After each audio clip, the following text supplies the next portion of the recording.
Magandang gabi sa ating lahat mga kapugaw. Ngayong gabi ay isa na namang pakulo ang naisip namin at yun nga ay ang mag-a-unboxing daw tayo. Dahil nga marami ako nakikitang nagpo-post at naghahanap ng mga gowns, lalo na yung mga ball gowns, naisipan kong mag-order at subukan nating mag-online selling. Pwede rin naman yung rentahan, depende kung ano ang gusto ng kukuha. Wala pa ngang 2 araw after ipadala yung item naiinip na ako.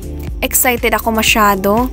Kasi naman first time ko mag-order ng ganito at hindi ko nga alam kung pagkadating ba maganda sa personal.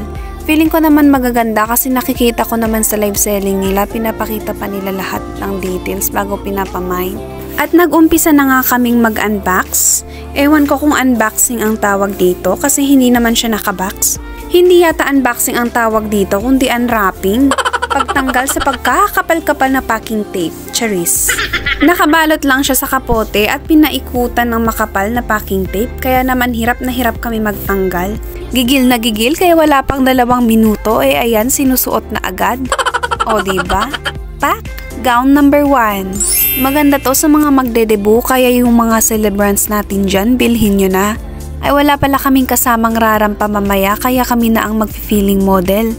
Pagkatapos nga ng ilang sandali ayan na ang pangalawang gown.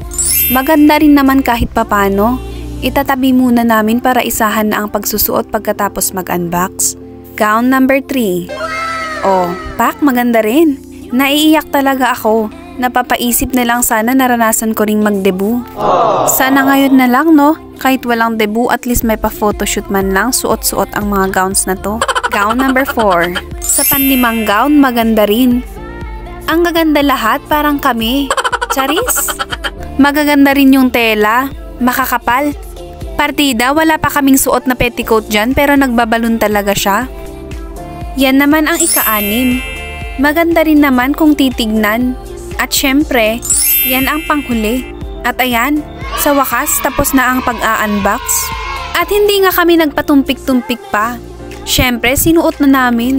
Oh, pack? Wala na ako masabi. Light green yan mga kapugaw. Baka yan ang hanap nyo.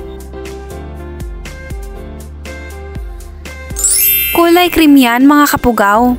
Maganda yan sa mga morena kasi nakakaputi siya sa balat. Wow! Main nyo na din yung model. 150 lang.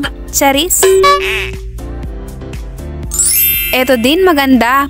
Kulay light gold. Matingkad ang kulay neto kaya bagay na bagay sa mga morena at sa mapuputi. O yan naman, red na red mga kapugaw. Malapit sa maroon or bloody red. Yung size pala ng mga to ay small to medium. Mga nasa 26 to 30 waistline. At eto, bet ko rin to. Same size sa mga nauna. Tawang-tawa kami dyan mga kapugaw kasi naman nag-live kami tapos wala kaming viewers. Umuurong ang dila namin sa pagsasalita. Ewan ko ba sa mga kasama ko? Madaldal naman tong mga to pero nung nag-live kami hindi na nagsasalita. Diyos ko, nakakahiya. Parang naging comedy yung live namin.